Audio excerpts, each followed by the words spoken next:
नमस्कार, मैं आरडी भारती और आप देख रहे हैं बिहारी सुल्तान। सबसे पहले मैं आपको बता दूं कि पूरे देश में जो खबरें चल रही है, पहला तो बाबा साहेब भीमराव अंबेडकर जी का जो सदन में अपमान हुआ देश के गृह मंत्री जी के द्वारा, और दूसरी खबरें ये निकल कर आई कि जो नेता प्रतिपक्ष हैं केंद्र में श्री राहुल गांधी जी, उनके खिलाफ एफआईआर हुआ है।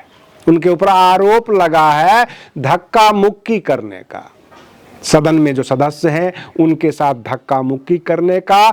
लेकिन प्रश्न यह उठ जाता है कि भाजपा अभी सत्ता में है, शासन में है, पार्लियामेंट की पूरी कंट्रोलिंग उनके हाथ में है, तो जाहिर सी बात है वीडियो फुटेज, फोटो सब कुछ सामने आना चाहिए। लेकिन इसका अभाव है, केवल आरोप है, सबूत नजर नहीं आ रहा है और देश की जनता संशय में है। भाजपा के कार्यकर्ताओं को मौका मिल गया, उन्होंने लगे हाथ पटना में कांग्रेस दफ्तर के ऊपर हमला कर दिया, लाठी डंडा लेकर हमला कर दिया, हंगामा कर रहे हैं क्योंकि केंद्र से उनको कुछ न कुछ दिशा निर्देश मिल जाए, हंगामा करो ताकि देश के जो मुख्य मुद्दे हैं जिसके ऊपर विपक्ष सवाल कर सकता है वह सवाल ना करे। अब सवाल ये उठता है कि जब इतना खर्चा होता है, देश की जनता का जो खून चूस के टैक्स लेते हैं वह पैसा इकट्ठा होता है और पार्लियामेंट में बेफजूल मुद्दे उठा दिए जाते हैं, धक्का मुक्की का, कभी महापुरुषों के खिलाफ जो है अपमानजनक टिप्पणी, यह लोकतंत्र का साफ सुथरा चेहरा नहीं कह सकते। अब प्रश्न यहां पर यह भी उठता है कि जब ये प्रकरण शुरू हुआ हमारे देश के गृह मंत्री जी के द्वारा, शुरुआत तो वहीं से हुई है कि उन्होंने अपमानजनक टिप्पणी की डॉक्टर भीमराव अंबेडकर जी के बारे में, और उसके बाद विपक्ष तिलमिला गया। विपक्ष में एक तो आप कह लीजिए इंडिया गठबंधन और वे तमाम राजनीतिक दल जो इंडिया गठबंधन के हिस्सा नहीं भी हैं, सब के सब आग बबूला हो गए। यह आग केवल शहरों तक ही सीमित नहीं रही, केवल दिल्ली तक ही सीमित नहीं रही, देश के गांव-गांव में भड़क गई है। हर जगह चर्चा इस बात का है कि बाबा साहेब भीमराव अंबेडकर हमारे संविधान निर्माता थे, उन्होंने एक आवाज दी एससी, एसटी, ओबीसी, माइनॉरिटी सबके लिए, उन्होंने हक अधिकार की बात की। उनके खिलाफ अपमानजनक टिप्पणी बर्दाश्त नहीं करूंगा, हर जगह ये चर्चा है। लेकिन इन चर्चाओं के बीच एक नई सुगबुगाहट, एक नई तैयारी भी नजर आ रही है। सामने 2025 में कई राज्यों में चुनाव है, विधानसभा का चुनाव है, और जैसा कि हम सभी जानते हैं एससी, एसटी, ओबीसी का वोट बहुत बड़ा प्रतिशत है इस लोकतंत्र में, और इस बड़े प्रतिशत को किस तरह अपने पाले में लाया जाए, अपने तरफ किया जाए, क्योंकि बहुजन समाज के लिए आधिकारिक तौर पर सरकार में रहते हुए किसी ने अभी तक कुछ किया नहीं है, बताने के लिए कुछ है नहीं। तो क्यों नहीं यह बताया जाए कि बाबा साहेब भीमराव अंबेडकर का सबसे बड़ा भक्त मैं ही हूं? क्यों नहीं बताया जाए? अब अरविंद केजरीवाल ये कह रहे हैं सबसे बड़ा भक्त मैं ही हूं। अब देश में जितने भी विभिन्न राजनीतिक दल हैं, चाहे उसमें आम आदमी पार्टी हो, समाजवादी पार्टी हो, और भी बहुत सारे राजनीतिक दल जहां पर एससी, एसटी उनके राष्ट्रीय अध्यक्ष नहीं हैं, जैसे कि पश्चिम बंगाल में ममता दीदी हो गई, उत्तर प्रदेश में अखिलेश यादव जी हो गए, तो ये सब के सब एक अलग आइडियोलॉजी को लेके चल रहे थे और चल रहे हैं। लेकिन अभी जो है सबके सब अंबेडकरवादी हो चुके हैं और सबके सब इसी तकलीफ से गुजर रहे हैं कि देश के गृह मंत्री जी ने बड़ा अपमानजनक टिप्पणी किया है और हम इसको बर्दाश्त नहीं करेंगे। वो बर्दाश्त नहीं करेंगे इसलिए क्योंकि वोट बैंक का खतरा आ गया है। अगर आजाद समाज पार्टी के मुखिया चंद्रशेखर आजाद धरना पे बैठ जाते हैं, प्रदर्शन करते हैं, बहुत बड़ी बातें हो सकती है, भूख हड़ताल हो सकती है कि माफी मांगो अमित शाह जी, अगर ऐसा करते हैं चंद्रशेखर आजाद, ऐसा करते हैं बहन मायावती जी, बिल्कुल धरना अनशन पे बैठ जाती हैं। तो SC ST का वोट इनके पाले में जा सकता है, ये सारा वोट काट लेंगे। तो क्यों नहीं इस वोट में सेंधमारी किया जाए। कांग्रेस के सबसे बड़े जो दलित चेहरा है मल्लिकार्जुन खड़गे, जो राष्ट्रीय अध्यक्ष भी हैं, वो भी हंगामा मचा रहे हैं। डॉक्टर उदित राज हैं, वह भी हंगामा मचा रहे हैं। राजेंद्र पाल गौतम भी हंगामा मचा रहे हैं। सबके सब जो SC ST के चेहरा हैं विभिन्न राजनीतिक दलों में, इसका क्रेडिट लेना चाहते हैं कि नहीं, बाबा साहेब के लिए हमने ज्यादा बोला है, हमने ज्यादा हंगामा किया है। इस तरह का एक होड़ मचा हुआ है। और जो बाकी जो राजनीतिक दल है, जैसे कि RJD हो गया, जदयू हो गया, ऐसे जदयू तो सत्ता के साथ ही चल रही है, वहां उतना तकलीफ नहीं है। कैसे अमित शाह जी के बारे में खिलाफ बोले, क्योंकि गठबंधन में है। बाकी दलों के जो लोग हैं उसमें भी जो आज तक डॉक्टर अंबेडकर जयंती नहीं मनाते थे, वो सब के सब इतना तिलमिलाए हुए हैं। और रही बात जो उनके नेता हैं, या तो दिशा निर्देश है लखनऊ से, जो समाजवादी पार्टी के मुखिया हैं, उन्होंने अपने कार्यकर्ताओं को, जो समाजवादी पार्टी के कार्यकर्ता हैं, RJD में जो है पटना से, सब जगह दिशा निर्देश मिल गया है कि गांव-गांव तक इस प्रकार की उबाल होनी चाहिए। डॉक्टर भीमराव अंबेडकर जी के खिलाफ जो ये टिप्पणी हुई है, ये हमें भी बर्दाश्त नहीं है, ताकि SC ST समाज अपने आप को गैर ना समझे, अपने आप को अकेला ना समझे, और हम भी इनका सहानुभूति प्राप्त करें। कहने का मतलब एक दिन दो दिन जो हंगामा था, वह तो ऐसा लग रहा था कि बाबा साहेब भीमराव अंबेडकर जी से लगाव है, प्रेम है। परंतु अब यह लगाव धीरे धीरे मुद्दा का रूप ले रहा है, और ऐसा लग रहा है ये सामने जो आने वाली विधानसभा चुनाव है उनमें ये भुनाना चाहते हैं इस मुद्दे को। और भाजपा भी ये बात समझ गई है, क्योंकि हम किसी एक पक्ष को नहीं देखते, कैमरा कभी झूठ नहीं बोलता।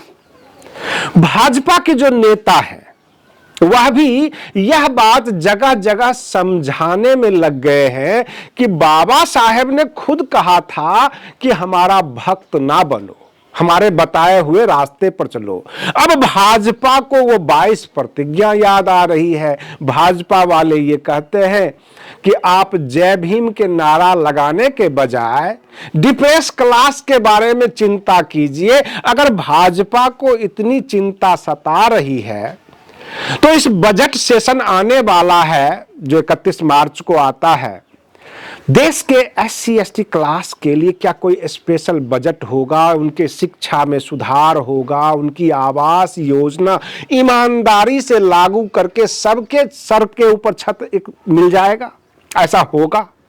अथवा भरपेट भोजन पूरे देह कपड़ा हर गरीब को मिलेगा? बाबा साहेब का तो यही सिद्धांत था कि सब खुशहाल हो। डिप्रेस क्लास जो अनटचेबल वर्ग है, अछूत क्लास, जिसको सिस्टम ने और समाज ने, सोसाइटी ने, दोनों ने अछूत बना रखा है, वहां तक हमें पहुंचना है।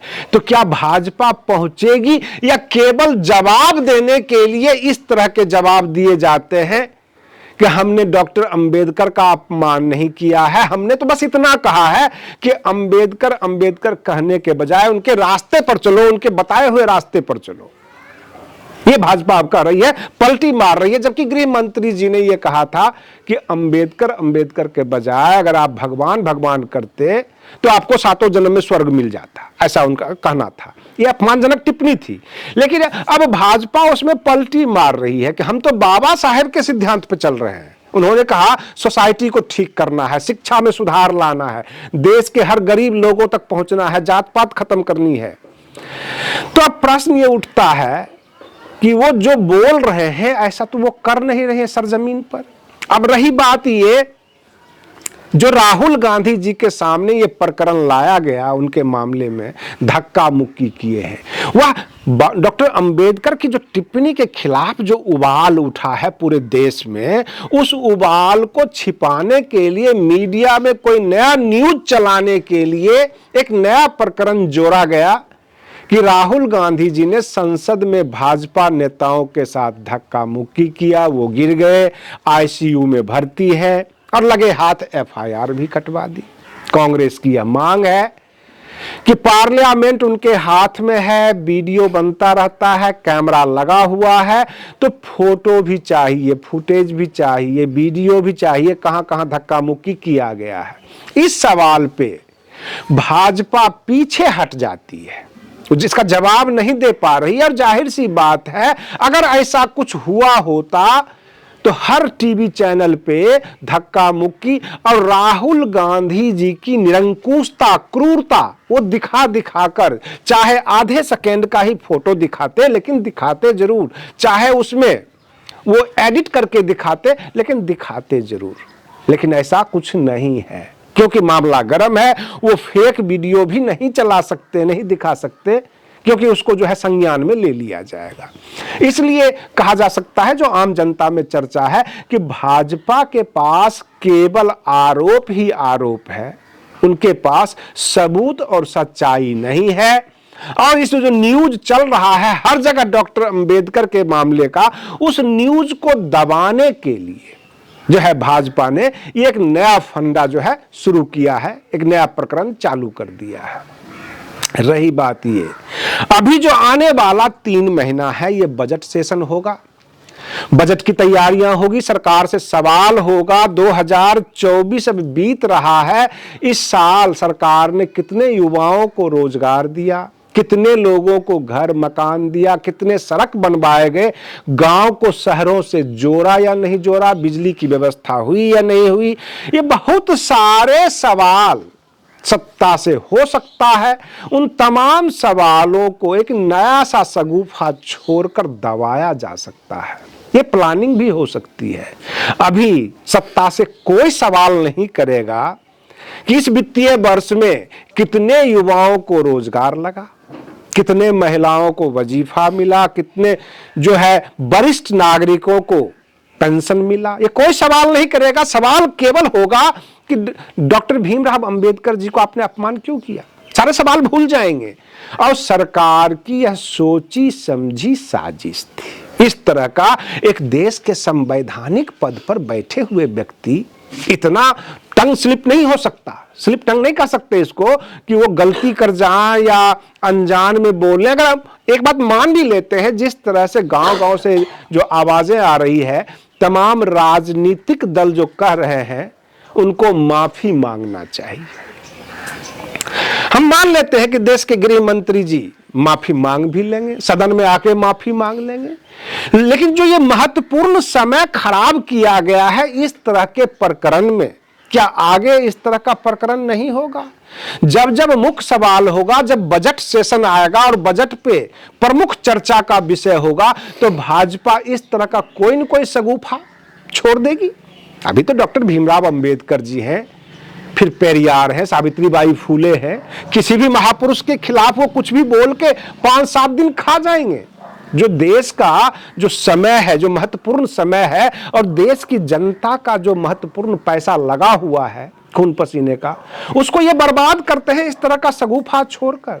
हम मान लेते हैं देश की जनता एक हो चुकी है, सभी विपक्षी दल के पास एक ही नारा है, लेकिन क्या सभी विपक्षी दल यह सोच रहा है कि सत्ता ने कितनी बड़ी चालाकी करके इस तरह का शगुफा छोड़ दिया, इस तरह की अपमानजनक टिप्पणी कर दी और देश की जनता का महत्वपूर्ण समय खराब किया है। समय जो है सवाल पे होने चाहिए थे, समय इस देश की जनता के लिए दिया जाता, लेकिन बस महापुरुषों को अपमानजनक टिप्पणी कर दो, विपक्ष उलझ जाएंगे। और रही बात ये, 2025 में बिहार का विधानसभा चुनाव होना है, उधर दिल्ली का चुनाव सामने है, बहुत सारे राजनीतिक दलों के पास मुद्दे नहीं है, ना विपक्ष के पास मुद्दा है, ना सत्ता पक्ष। सत्ता पक्ष ने कोई काम नहीं किया और विपक्ष सटीक सवाल नहीं कर रहा है, जनता को जोड़ नहीं रहा है, जनता को एक साथ लेकर चल नहीं रहा है, केवल भाजपा के बनाए हुए पिच पे ये खेल रहे हैं।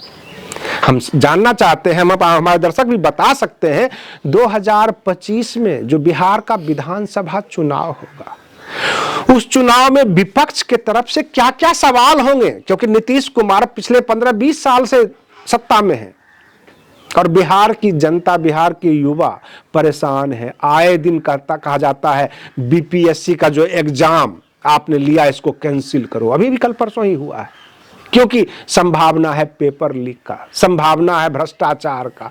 यही हालात है उत्तर प्रदेश में। पेपर होता है और पेपर लीक भी होता है, भ्रष्टाचार के भेंट चढ़ जाता है। राजस्थान का भी माहौल कुछ ऐसा ही है। तो हर जगह, चाहे वो आप मध्य प्रदेश चले जाएं, दिल्ली में चुनाव होने वाली है और अरविंद केजरीवाल सरकार में है।